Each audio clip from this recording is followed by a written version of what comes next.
এই কেন জুতা হারাইছে দাও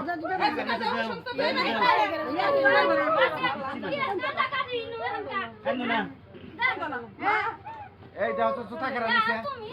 হ্যাঁ জুতা লাগে দে এটা একটা কাম বিয়া আমাদের এই জন্য জুতা 2 জোড়া নই জনা কে নই জমা আমরা 2 জোড়া আরাম কইছে 60 টাকা দাম এটা পাইতে যাবো কে থিয়া দে মইয়া মতে সেফ জায়গা মতে ভালো কিনে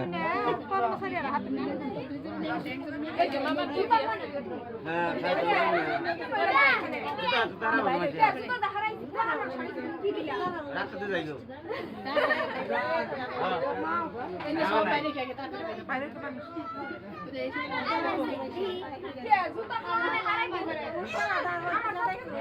মামা